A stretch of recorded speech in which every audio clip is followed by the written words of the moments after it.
Hello friends, इस video में हम विलियम वर्ड्सवर्थ की लिखी गई एक नज़्म द सॉलिटरी रीपर पढ़ेंगे।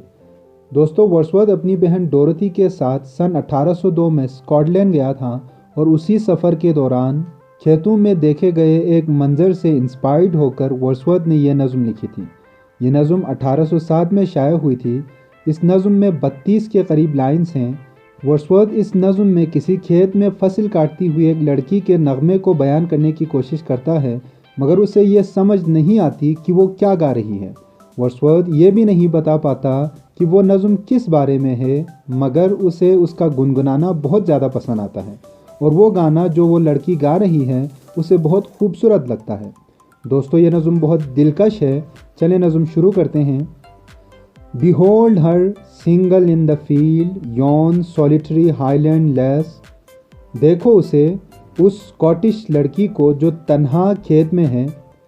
Reaping and singing by herself, stop here और gently pass। फसल काटती हुई और गाती हुई इधर रुको और उसे सुनो या खामोशी से गुजर जाओ। Alone she cuts and binds the grain and sings a melancholy strain। melancholy का मतलब है दुखी।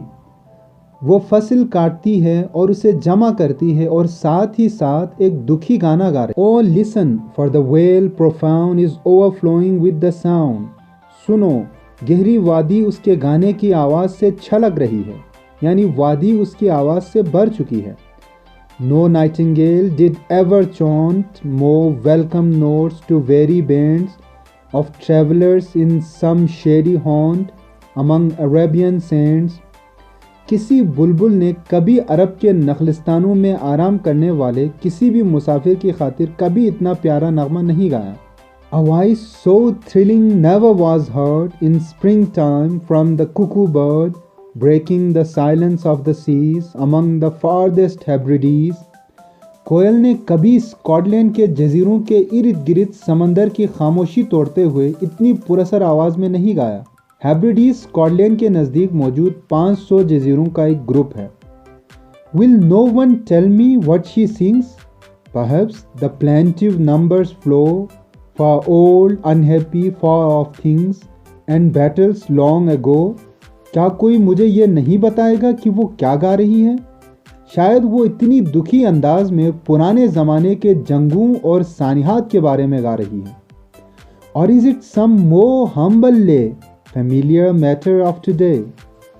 या हो सकता है वो रोज़मर्रा चीज़ों के बारे में कोई आम सा या हलीम नगमा गा रही हो। Some natural sorrow, loss or pain that has been and may be again।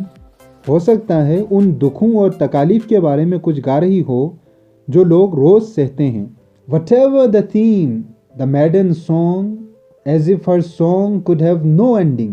चाहे वो लड़की जो भी गा रही थी, ऐसा लगता था कि उसके गाने की कोई इंतहा नहीं है, मतलब उसका गाना कभी ख़त्म नहीं होगा। I saw her singing at her work and over the sickle bending। मैंने उसे तब गाते हुए सुना जब वो अपनी दरांती से झुके हुए फसल काट रही थी। I listened motionless and still and as I mounted up the hill।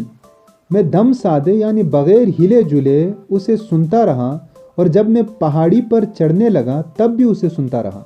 The music in my heart I bore long after it was heard no more। मेरे ख्यालों में वो गाना एक लंबे अरसे तक रहा और एक लंबा अरसा गुजरने के बाद अब भी मुझे वो नगमा याद आता है। तो यहीं पर यह नज़्म ख़त्म होता है। उम्मीद है आप नज़्म समझ चुके होंगे। मज़ीद वीडियोज़ के लिए चैनल देखते रहिएगा। Thank you very much.